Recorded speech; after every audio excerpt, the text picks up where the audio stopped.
কিছু জিনিস পাচ্ছি খুব সুন্দর গোছানো অর্গানাইজ পড়াশোনা, লাল নীল কলমের নোট, প্রতিদিন রুটিন ওয়াইজ পড়া, সকাল উঠে চা খাওয়া, স্ট্রেচিং করা, এই করা ওই করা, লাইক খুব প্রিটি বিউটিফুল একটা থিং, ভেরি অর্গানাইজ লাইফ। আর কিছু জিনিস আছে হলো নোংরা জঘন্য জিনিসপাতি, টেবিলে বসছি, বসতে বসতে বসতে বসতে একটা পর্যায়ে পা ঝিঞ্জি লাগে গেছে, তারপরেও বসেছিলাম, তারপরেও পড়ে গেছি, এন্ড এট সাম পয়েন্ট মাথার দুইটা সাইড মাইগ্রেনে বাস্ট হয়ে গেছে।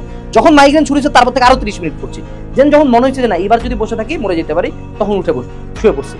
The second one is obsession, the first one is হয়তোবা typical bookish discipline. Bookish discipline অবশ্যই লাগবে, discipline is very important, but যখন তুমি গ্রেটনেসকে অ্যাচিভ করতে চাও, যখন তুমি লাইফে খুব আনরিয়েলিস্টিক গোলস দেখো, যখন তুমি তোমার নিজের লেভেলকে এক্সিড করতে চাও, তখন তোমাকে অবসেশন লাগে।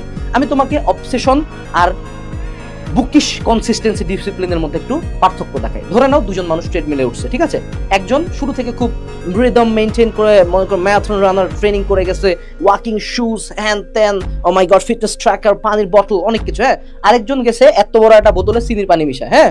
এবার দৌড়াচ্ছে, দ্বিতীয় জন কিন্তু কানের মধ্যে হেডফোন লাগে, দুনিয়াতেই নাই।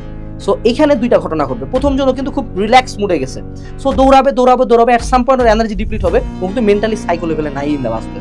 সো তারপরে আর কিছুক্ষণ দৌড়াবে, কিন্তু দ্বিতীয় জনের দেখা যাবে পায়ের হাড্ডি ছুটে গেছে। ডেভিড গগিন্সের একটা রান আছে, হ্যাঁ, 100 মাইলস রান, মেবি কি জানি ভুলে গেছিলাম, ওর একটা রান আছে যেখানে দৌড়াইতে দৌড়াইতে ওর পায়ের প্রত্যেকটা হাড্ডি ভাঙে যায়।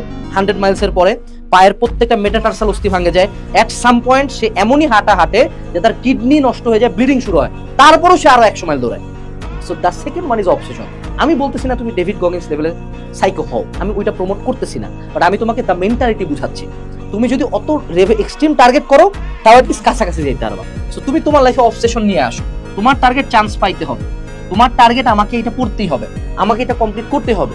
তোমরা এতটা সফট, এই জেনারেশনটা এত সফট, বিশেষ করে অন্যান্য প্রতিবাদের ক্ষেত্রে তোমরা সফট না, কিন্তু নিজের বেলা যখন পরিশ্রম করতে হয় তখন আমি সফট হয়ে যাই। সো আমাকে অবসেশন জিনিসটা আমার লাইফে কাল্টিভেট করতে হবে।